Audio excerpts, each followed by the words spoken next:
Good afternoon and welcome to Midday Moms. This is Dorothy Pilarski. I wanted to extend a warm welcome to all of you signing on. And I'd also like to extend a big warm welcome to Alex Jones.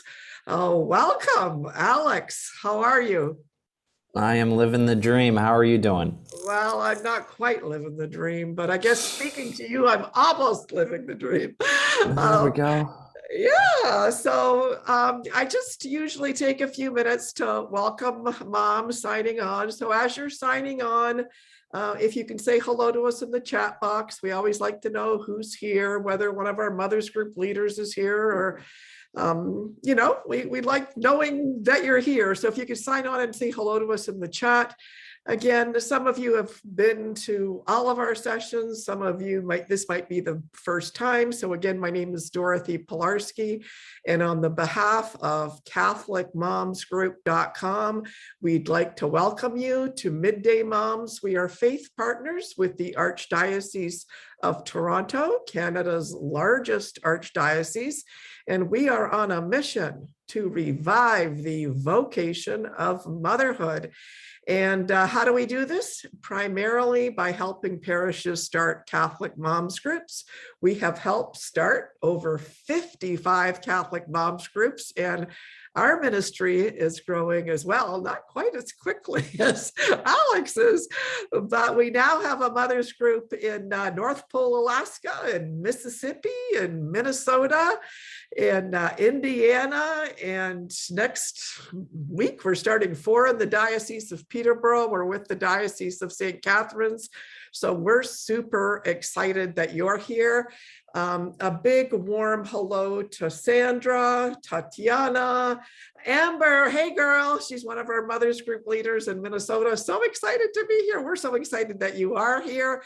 Joanna Pye. Hey girl, you're going to start one in St. David's in Oakville, right? Come on. Anyway, great to see you. Ellen, you're a regular. Great to see you here. Angela, you're always at the Dynamic Women of Faith Conference. It's great to see you here from Pusledge, Ontario. Lucy. Anyway, a big warm welcome. So for those of you that have never seen our ministry video, I want to share our ministry video.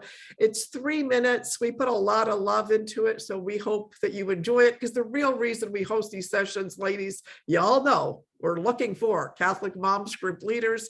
Our Blessed Mother is reclaiming motherhood as a vocation, and we need you to be a part of it. And I know that Alex's app is really going to be an incredible tool for all of you who said that you're kind of, maybe millennial kids or adult kids have left the faith. I was so fired up when I downloaded Alex's app, and we're going to learn all about it right after our ministry video. So let me show you our video. So again, if you want to learn more about our ministry, our website is CatholicMomsGroup.com. We help parishes start 3 types of groups, either a moms only group, a moms and tots group, or a virtual meetup. Archdiocese of Toronto, with 225 parishes, is still hosting a lot of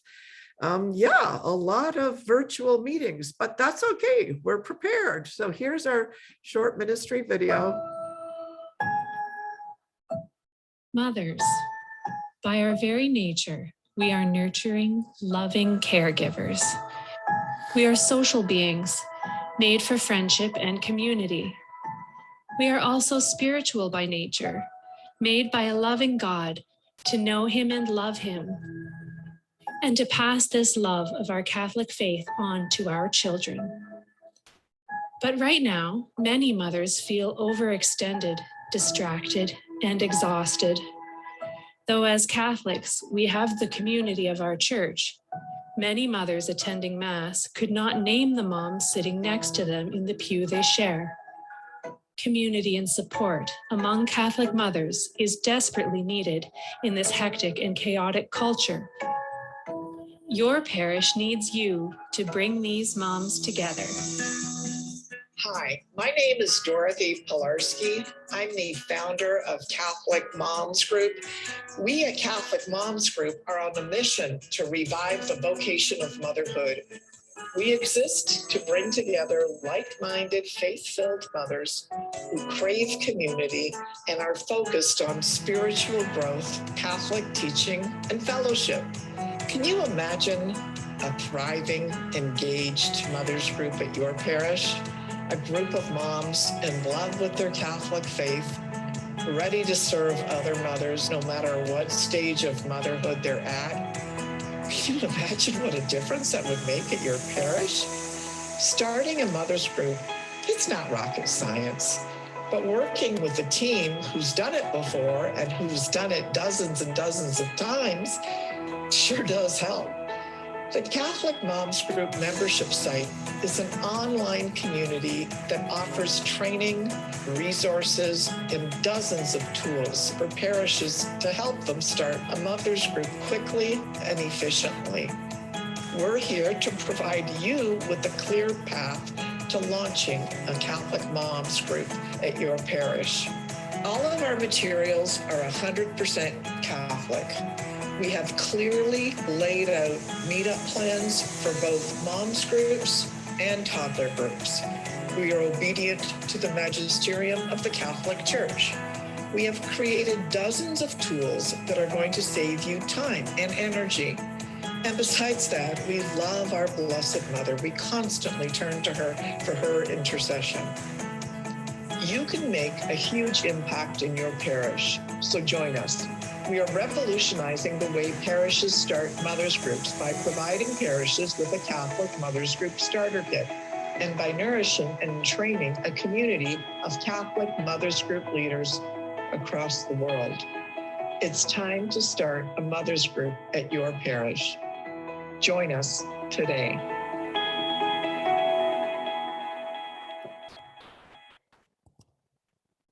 So on that note, I wanted to welcome Alex. Alex, I was reading this press release here and it's like, oh my gosh, I don't know where to start. Catholic app Hallow surpasses 1 million downloads, raises 40 million to expend spiritual content. It just goes on and on about your runaway success. And I know that your team's runaway success. And I know that we don't have a lot of time with you. So I'm going to let moms read your bio in the email that we sent out. First of all, just wanted to give you a big warm round of applause and congratulate you for all of your hard work and your runaway success. Tell us a little bit about your faith journey. Like, you're young, you're a hipster, you're in the digital world. And, tell us a little bit about your faith journey. Yeah, first off, I appreciate you having me, and I appreciate the kind words. It is definitely, one of the coolest parts, and we'll get into this, I'm sure, about working on something like this is anything positive that has happened with Hallow, either a new content ad or new partnership or new growth or any of that stuff, has just been, we try for months and months and months to try to get something, and then we finally give up and we're like, all right, Jesus, you just do whatever you wanted to do, and then he does it in like half a second. So it's just been this awesome journey to get to see how tactically God has done really all the hard work. And then to your point, we are blessed now to have a phenomenal team. So all the credit goes to them. But so my journey is unfortunately not that uncommon in today's world, but I was raised Catholic by my saint of a mother who dragged me to mass and through the sacraments. But I fell away from my faith in high school and college pretty heavily, would have considered myself probably agnostic or atheist for most of that time. And I started getting post-college into the working world, started getting really into this idea of meditation. Unfortunately, my mind did not first go to St. Teresa of Avila and St. John of the Cross, but to secular meditation. And so I started trying, there's some of these new apps or types of meditation in the secular context. Headspace and Calm are some of the more popular ones. And so I started trying some of those. And I thought that this idea of the app was an awesome tool in that, like, I could just, close my eyes for 10 minutes before going to work or on my way home from work or in the middle of the day or whatever. I felt like I had this personal guide and this journey that was constructed, and it was, I was looking at meditation studios or traveling to India or whatever, and it was a heck of a lot cheaper than that. And so I really liked the tool, but every time I would meditate using kind of secular meditation, my mind would oddly feel pulled towards something spiritual, something faith-based, which I thought was just very strange. And so I started talking to priests, brothers and sisters, asking this question, thinking I had some revolutionary idea. Hey, is there any intersection between faith and meditation? And they all said, they laughed at me and said, yeah, we've been doing this for 2,000 years. You probably should have heard about it. It's called prayer. And I had known about prayer, the hey, thanks for stuff, sorry for stuff, help me with stuff, or the things that I had memorized as a kid. But it had always just felt like I was going through the motions, or I was just journaling in my own head or talking to myself. And I started learning about this really rich, beautiful tradition of contemplative and meditative of prayer within the church, Lectio Divina, Ignatian spirituality, Carmelite spirituality, all of these things that just completely, I had never heard of before. I randomly Googled how to do Lectio Divina, opened up my wife's Bible to Matthew 6, and Lectio Divina is a way of meditating on scripture. And Hallow and Hallowed be thy name, and the Lord's Prayer was the word that stuck out, and it changed my life, brought me to tears, brought me back to my faith. It was the most important part of who I am, changed everything about what I value, obviously everything about what I do. But it was just this beautiful combination of this deep sense of peace with this depth of meaning and purpose. So what does hallow mean? To make holy? Is God making my life holy? Am I letting God make me holy? Am I supposed to be helping other people grow in holiness? So pretty stressful questions, because the answers were mostly no. And but wrestling with them in this place of peace and love, which was just awesome. So anyway, the idea is obvious from that point. I had known how to code a little bit, so we tried to build something selfishly. Just, I knew I needed to do this for the rest of my life, no matter what. And we've just been blown away by, and that was really 3-4 years ago or so. I've just been blown away over the last 3 years with how much it's resonated with folks. And it started, focused on prayer and meditation. It's grown. We've added music and a bunch of content at night for sleep, or Bible, Father Mike's Bible in a Year, and a bunch of Father Mike stuff, Jonathan Rumi from The Chosen, a lot of really great content, Bishop Barron, Dr. Han Leodaro, a lot of really phenomenal folks. And so it's kind of expanded really, but the goal is really just to help folks grow deeper in their relationship with God, especially from their spirituality, and to find the peace that God offers, which I think actually surprisingly to us has appealed really across generations for folks, who are retired or nearing the end of their life, or folks who are, raising teenagers, to folks who just getting married, just having kids, or young folks, young professionals just starting off in life. And so we've just been blown away by what God has been able to do. So yeah, has been a blessing to get to work on. But that's kind of the quick version of my story. If I could ask you just another question, I've got a 24-year-old son, and I'm like, oh, you got to discover this app. You got to discover this app. And he said, well, how much is it, Mom? And I'm like, it's $77, but I'll pay for it. I'll pay for it. And so that just, one thing that comes up often over and over and over again in these Catholic moms groups is, that parenting in the digital age, it's tough, right? Because my son's 24 and I'm still saying, like, what are you doing on that computer? What are you doing on that computer? And he's like, Mom, he's just about to leave the house, and he's, I know I'm still driving him crazy. And I'm like, okay, in the lottery of mothers, you got me, right? Like, sorry. But do you have any tips for moms that are parents that are trying to raise their kids in the digital age? And I know that sometimes, my kids are saying, like, Mom, don't insult me. Like, everything I'm doing on the computer, on my phone isn't bad. Like, stop it, and, but at the same time, there's all these kind of just realities, right? There's these realities. So do you have, and I know we don't have a lot of time, I could probably talk to you forever, but do you have any tips for parents that are trying to parent in a digital age? You've got a daughter yourself, which will eventually be, 18, 19, 20, like, we're going a bit crazy. Do you have any thoughts or any tips?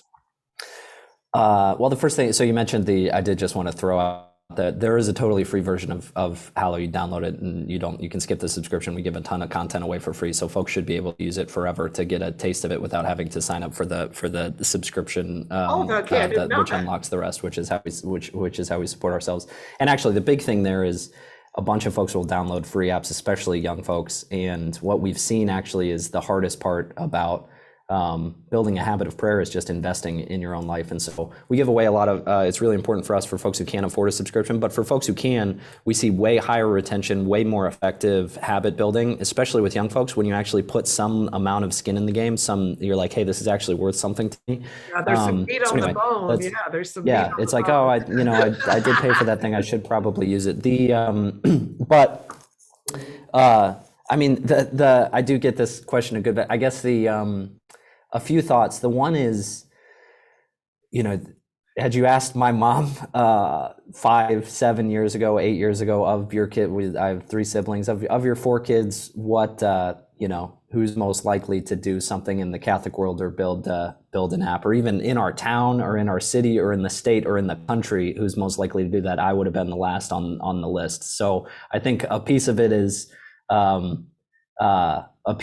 just, and she was just she did a great job of exemplifying her faith and being a woman of prayer and being an awesome role model. But really, it was just trusting in God's plan for folks, and so a lot of that, especially for teenagers and young adults, is outside of our hands as parents. So trusting and praying for our kids and their relationship with God is, now my daughter is 14 months old, so I'm not nearly near the teenager stuff. So I'm the one who should be asking for advice. But I guess the other thing that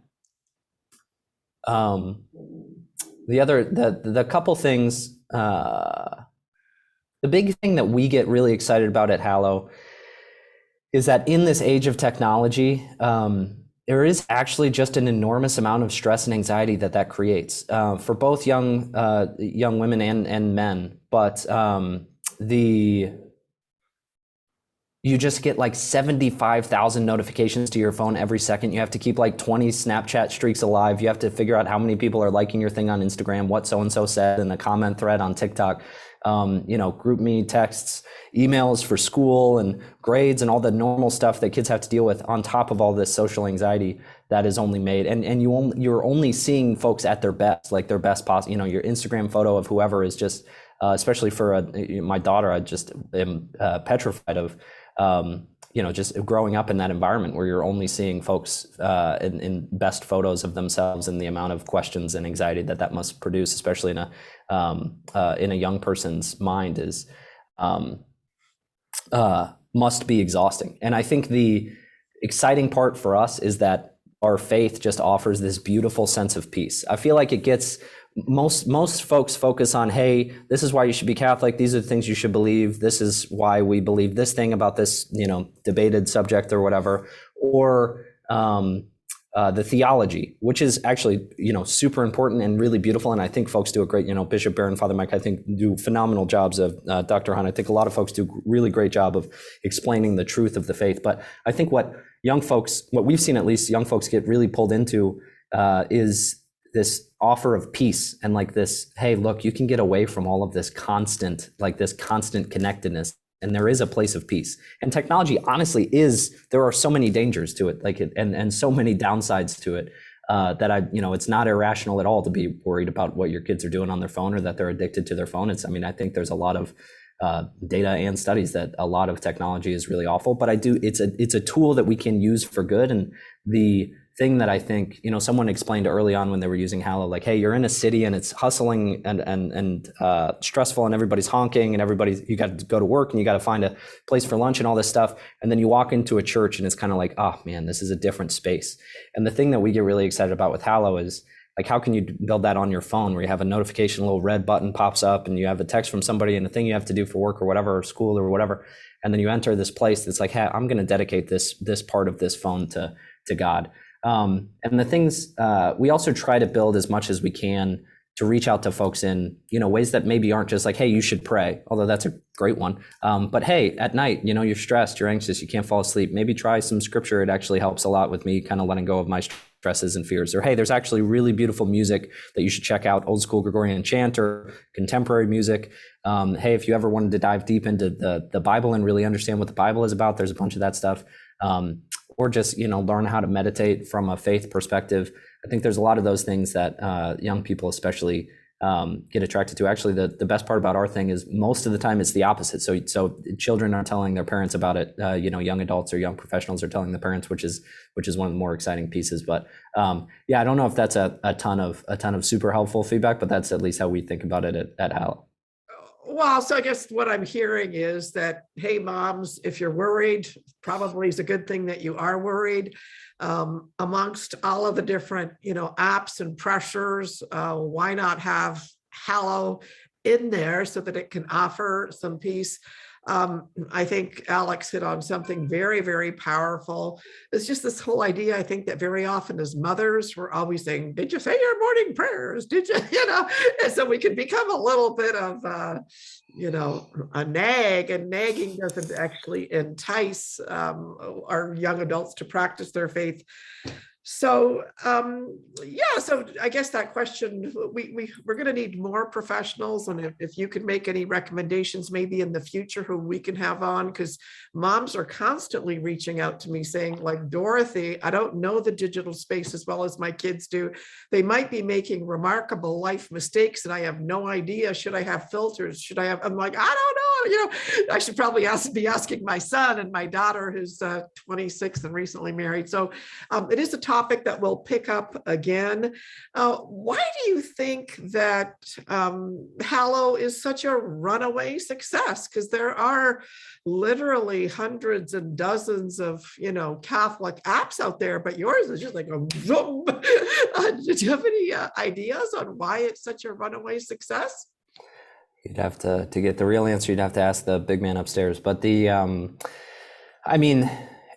just a couple super minor things on the last one too. Like, I do think it's super healthy to have, hey, we're going to put our phone. A friend of mine has, teenagers, and says, hey, we're going to keep our phones on, which might be very difficult to implement, but we're going to only keep our phones in the charging stations in the kitchen or whatever. So you can go to them and text and whatever, scroll or whatever, but you're not going to be sitting on the couch or in your bedroom late at night. And there's a bunch of stuff, both for young women and for young men, that is very dangerous about technology. So it's super important to have the right, healthy relationship with it.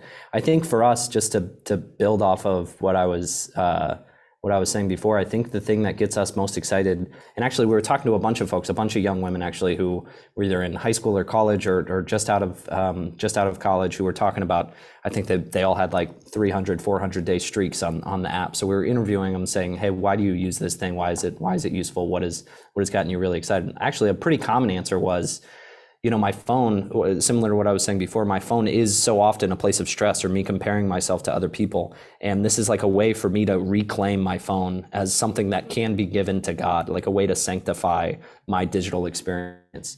And I do think there's these two things that are, I think, really exciting about what we're doing that transcend age groups, which is, the one is, I do think there's this hunger for a bunch of different reasons, but to find the peace of God and to grow deeper in your spirituality.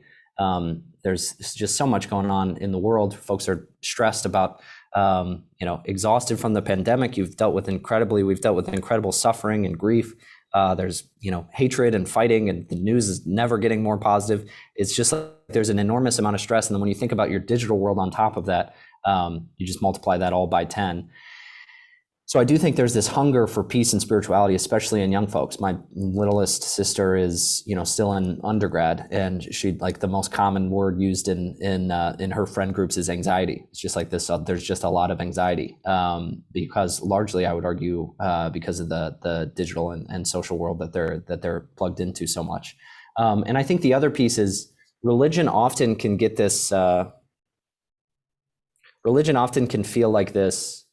I don't know, especially for young folks, something that they want to push away from or push back to or rebel from, or like, hey, you're supposed to do your prayers, or hey, you're supposed to do your reading or whatever. And it's like, I don't, I'm a teenager. I'm going to push back against that thing. But I think it's not usually, and actually when you look at the data, it's not this spin towards like, I'm a hardcore atheist. There's a lot of rebellion against just traditional institutions as young folks would do. But I think there is this tremendous interest actually in spirituality, which is this weird separation of those two things, which I would argue maybe shouldn't exist. But at least the word and the idea in young folks' minds is this fascination with spirituality. So you'll be like, yeah, I really want to discover my spirituality and connect to something bigger than me and learn how to meditate and learn how to find peace and learn how to live a contemplative and spiritual life. And it's like, okay, that's awesome. There's actually a lot of really phenomenal ways to do that. They happen to be Catholic and they happen to go back, 1,000 whatever plus years, but they are really powerful ways to find peace and grow really deeply in your relationship with God. So I do think that, and being an example of that peace and that joy and that surrender that you find through prayer, I think is what I will hope to do as a parent to teens. But we'll see if it's able to happen. Now, I know that we've just got four more precious minutes, and I wanted to thank you just ahead of time for taking the time, because I know that with all the pressures that you're remarkably busy.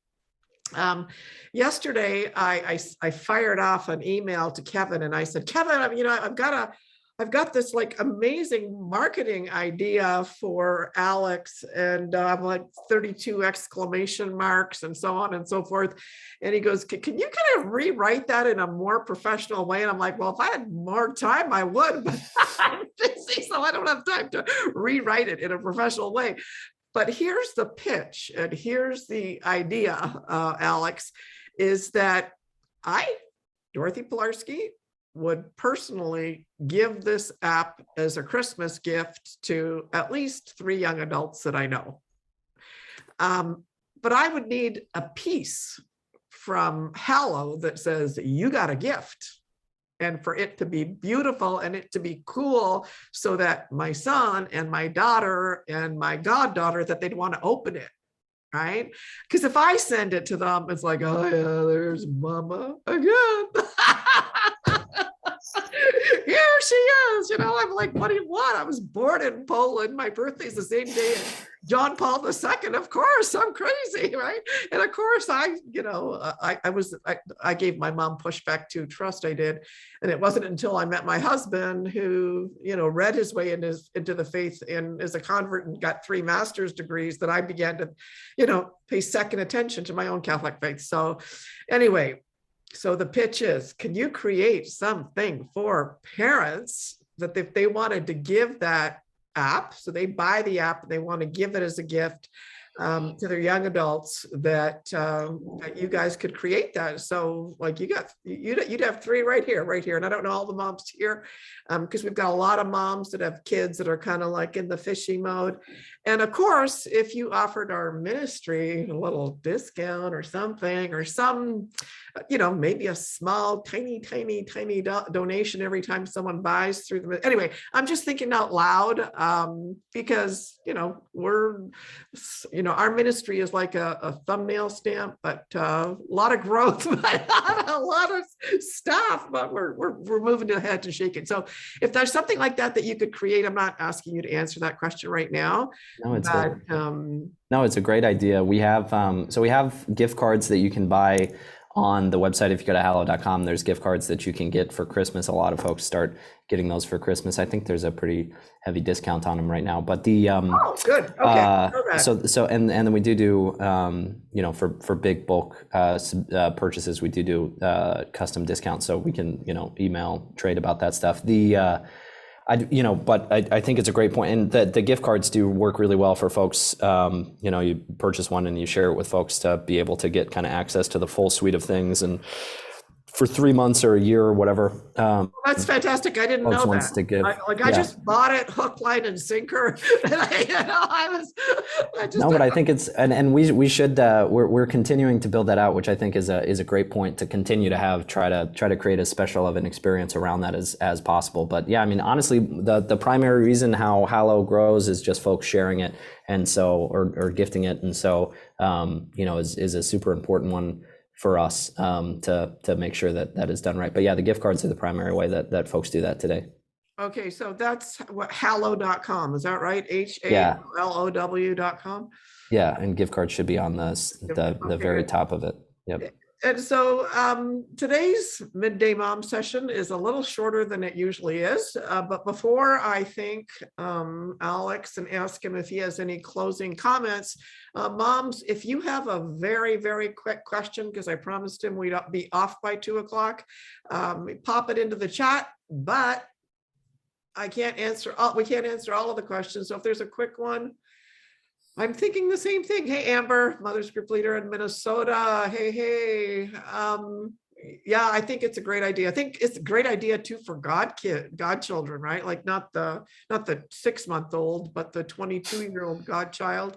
My daughter likes it. We have my daughter listening to it every once in a while. The Amber did just ask, what is your favorite part of the app? Which I can answer, Dorothy, if you, does that? Sure. Yeah, no, okay. please shoot. It's funny because it changes the great part about this job is I just get to, discover new things about the church and beautiful creators doing creating amazing content. And so every month it kind of changes. Honestly, the couple things. I use the rosary every day. Is the only way I can really get a rosary habit. That is one that I stick to on the way home from work or right at the end of work. It's just Jonathan Rumi leads one. We have a handful of other guides. It's just a beautiful way to pray the rosary. We have a bunch of kind of scripture reflection content, Father Mike's Bible in a Year, but Jeff Caven's daily reflections are super insightful. So the kind of daily commentary on each one of the daily gospel readings are super helpful. But frankly, the music right now, we have a big kind of Christmas music push, a bunch of Gregorian chant I just love listening to. And then each kind of community, each season of the church, we have these big Advent or Lent or New Year's resolution community challenges. And so right now we're in the kind of Advent community challenge, which is always one of the most popular ones. So it kind of changes every time, but right now probably the music is some of my most favorite stuff, but the rosary is probably the one I use the most. And now this is just again a crazy Pilarski thought, and one thing that I found kind of intriguing was that you could use different voices, like like so-and-so's voice or so-and-so's voice. And I found that kind of like a little bit, like someone else's voice to pray prayers that I usually pray. And I thought, wonder if you could like record your own voice and hear it so it would be more, but that's just a crazy idea. It's a fascinating idea. I would hate listening to my own voice. So that would be like the definition of hell for me. But and Jonathan and Francis do such a beautiful job, but you're right. Maybe I'm a narcissist. I don't know. No, I just have a terrible just voice. felt kind of like into my prayer life, these other voices. And so I've been like trying to change the voice to see if there's one that resonates with me. Anyway, a big warm thank you, Alex. We are so blessed to have you. We're going to do a follow-up email to our email distribution list. We've got, 50 plus moms groups. So we'll get the word out among those moms. So are there any closing comments for us as moms? No, I really appreciate you taking the time to have me on. It was great to get to connect with everybody. And just a huge shout out to you guys and all the incredible work that you guys are doing. I can't, my wife does both the heavy lifting for our family and the church in terms of helping to build families of prayer and faith, and also church communities and parishes. And there's just nothing more important than the work that you guys are doing. So just a huge thanks for all the work you do for the faith and for the church, and for all the kind words. All the glory goes to the big man upstairs, but I really appreciate the kind words for us and the team. So was a blessing to be on, and we'll be praying for you guys. Okay, so just a big warm, I know some of you are saying, hey, Dorothy, we usually start at 2, what the heck? And you must have missed one of the emails changing the time. I want to thank all of you for signing on. It is being recorded and it will be uploaded to YouTube. So if you signed in at a regular time, no worries, we'll get it uploaded as soon as possible. Thank you for joining us today. I always like to end with a quick song. I'm so glad we had this time together. Just to have a laugh or pray a prayer. Seems we just get started, and before you know it, comes a time we have to say so long. Goodbye, everybody. Thanks for joining us. See you next week. It will be at 2 next week. And Alex, thank you so much for your time. We could probably have you on 100 times and, glean more information, because the digital landscape for a lot of moms, it's a tough one, right? It's a tough one for us too. So Yeah, I know. And anyway, we love you. I personally today will offer a rosary for your intentions and thanks so Thanksgiving. much. If any of you here are called to pray for Alex, a rosary, maybe pop it into the chat so he knows that we're praying for him. We're praying for his work. And thank you. Thank you very much. And we'll see you next week, everyone. Love you. Thank you for signing on. Bye, Thanks so Alex. much, Dorothy. All right. God bless everybody. Bye. Bye-bye.